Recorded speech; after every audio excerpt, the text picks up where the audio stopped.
Suara itu terdengar lagi, tapi kali ini ketukannya punya ritme yang sangat jelas. Tok, tok, tok. Assalamualaikum warahmatullahi wabarakatuh. Halo teman-teman semua, khususnya buat para pejuang devisa, dimanapun kalian berada. Semoga kalian selalu sehat dan dilindungi di perantauannya. Ngomongin soal kerja di luar negeri nih, kemarin kan banyak yang DM aku, minta bahas cerita horor yang dari teman-teman PMI yang ada di Makau. Nah, hari ini aku mau bawain satu cerita yang menurutku bukan cuma bikin merinding, tapi bikin kita sadar gimana perjuangannya teman-teman kita yang ada di sini. Oke, cerita horor TKW kali ini berjudul Misteri Ketukan Lantai 5 Saledau. Kalian tahu sendiri kan, Makau itu terkenal dengan kasinonya yang gemerlap, gedungnya yang mewah, pokoknya kelihatan glamor banget dari luar. Tapi di balik kemewahan itu, ada sisi lain Makau yang padat, tua, dan menyimpan banyak cerita misterius di dalamnya. Terutama di perumahan atau apartemen tua para pekerja migran kita menyewa kamar. Cerita ini datang dari seorang mbak-mbak, sebut saja namanya Mbak Sinta. Bukan nama yang sebenarnya ya, ini nama samaran. Demi privasi. Kejadiannya ini dialami langsung sama dia sewaktu ngekos di daerah Saledau. Buat anak-anak Makau pasti tahu lah ya, itu area yang padat banget. Bangunannya tua-tua dan gangnya itu sempit-sempit. Yuk, siapin cemilan kalian. Matikan lampu kamar biar lebih dapat vibes ya. Dan mari kita mulai ceritanya.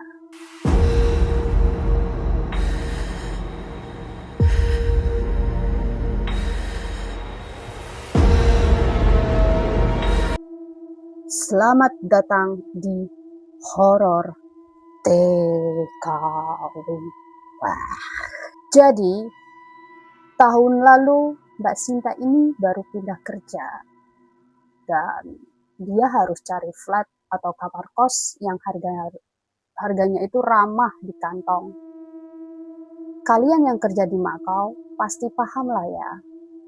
Nyari kamar murah di Makau itu susahnya minta ampun. Kalau mau yang bagus, harganya selangit.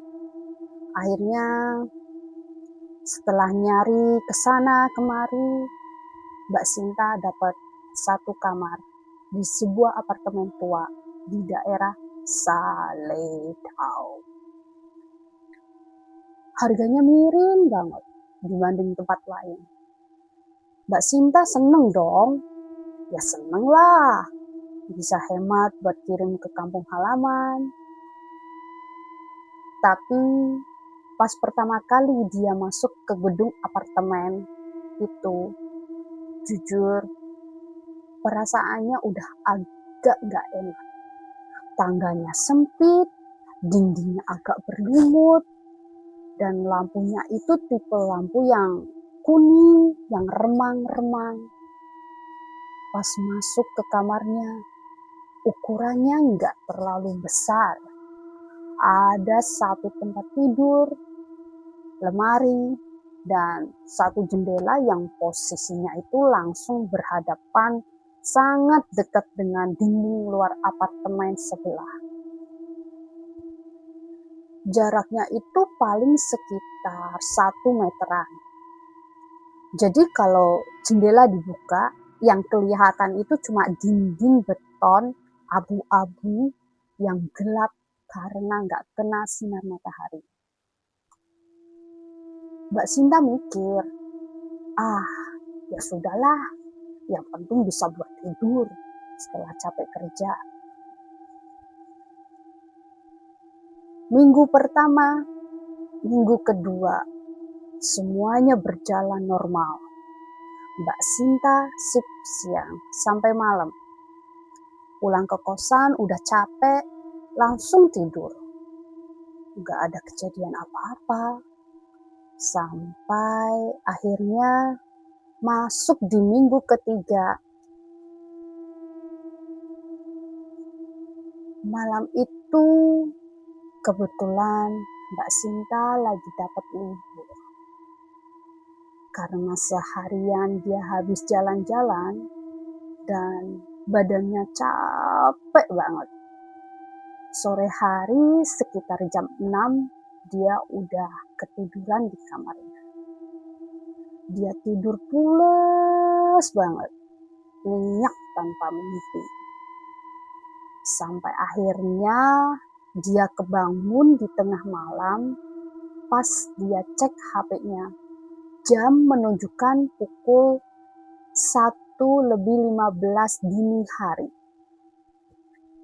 Suasana Saledau malam itu sepi banget. Gak ada suara mobil, gak ada suara orang lewat. Bener-bener hening. Mbak Sinta berniat mau ngambil minum. Tapi pas dia baru mau nurunin kakinya dari kasur, tiba-tiba tok, tok, tok. Mbak Sinta langsung berhenti. Dia mematung di pinggir kasur. Suara itu berasal dari kaca jendelanya. Dia mikir, paling burung malam atau ada sampah plastik terbang yang nabrak kaca. Dia berusaha berbaik sangka dan berpositif thinking. Dia jalan ke dapur kecilnya, ambil minum, terus balik lagi ke kasur. Pas dia baru aja mau narik selimut, suara itu terdengar lagi.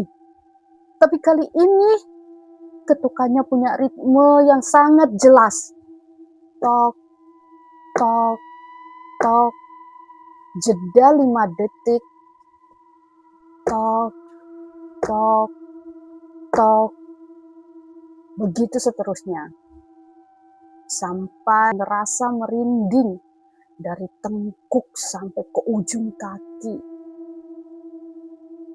Dia sadar satu hal yang sangat fatal. Kamar Mbak Sinta itu ada di lantai 5. Bayangin deh, di luar jendela itu gak ada balkon, gak ada pohon, jarak ke gedung sebelah itu lowong, kosong. Langsung itu menuju jurang ke bawah lantai 1. Gak ada ruang buat manusia berdiri di luar sana. Jadi, siapa yang ngetok kaca jendela lantai 5? Di jam 1 malam, Mbak Sinta cuma bisa meluk gulingnya erat-erat. Keringat dingin mulai keluar. Kamarnya malam itu rasanya dingin banget. Beda dari biasanya. Dan yang bikin makin ketakutan, ketukan itu gak berhenti. Tok, tok, tok. Konstan. Seolah-olah makhluk di luar sana tahu kalau Mbak Sinta udah bangun dan sengaja pengen dapat perhatiannya. Karena saking penasarannya, campur takut dan gemeteran, Mbak Sinta ngerasa kalau dia nggak mastiin, dia nggak bakal bisa tidur seumur hidup. Dengan kaki yang lemas, dia jalan pelan-pelan banget mendekati jendela. Setiap langkah rasanya berat banget. Dan ketukan itu masih berbunyi. Tok, tok, tok. Mbak Sinta udah berdiri di depan gorden yang tertutup rapat. Dia menarik nafas dalam-dalam. Di Makau malam itu lagi agak dingin dan gerimis tipis. Jadi kaca jendelanya agak berembun dari dalam. Dengan tangan gemetar, Mbak Sinta menyibak sedikit ujung gordennya.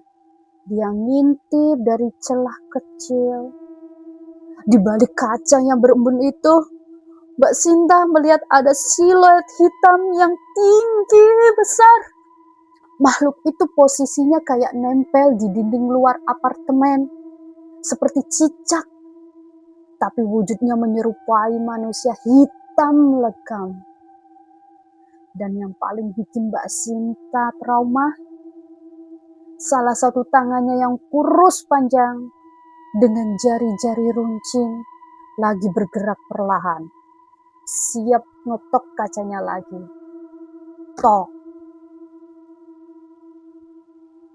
tok, tok. Mbak Sinta langsung teriak tanpa suara. Dia tutup gordennya, terus langsung lompat kasur. Selimutan dari ujung kepala sampai ujung kaki sambil menangis dan baca semua doa yang dia hafal. Dia gak berani buka mata sampai alarm HP bunyinya jam 6 pagi saat matahari mulai terbit. Besoknya, Mbak Sinta langsung nanya ke teman kos sebelah kamarnya secara hati-hati. Dan tahu gak apa kata temannya? Ternyata sebelum Mbak Sinta nempatin kamar itu kosong lama banget. Karena penghuni sebelumnya selalu pindah dalam waktu 1 bulan dengan alasan yang sama.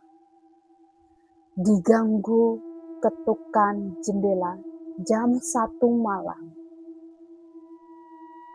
Katanya dulu di gang bawah dekat gedung itu pernah ada kejadian tragis. Dan makhluk itu suka memanjat dinding apartemen tua di sana. Mbak Sinta akhirnya bertahan cuma 2 bulan di situ sambil nyari kosan baru. Karena dia bilang, saya ke Makau buat cari uang, bukan buat uji nyali tiap malam. Semenjak malam kejadian itu, tiap jam 1 malam, dia selalu pasang earphone dengan volume yang kencang sampai dia ketiduran. Supaya gak gila dengar suara ketukan itu, katanya. Nah itu dia teman-teman, cerita dari Mbak Sinta di Saledao, Makau.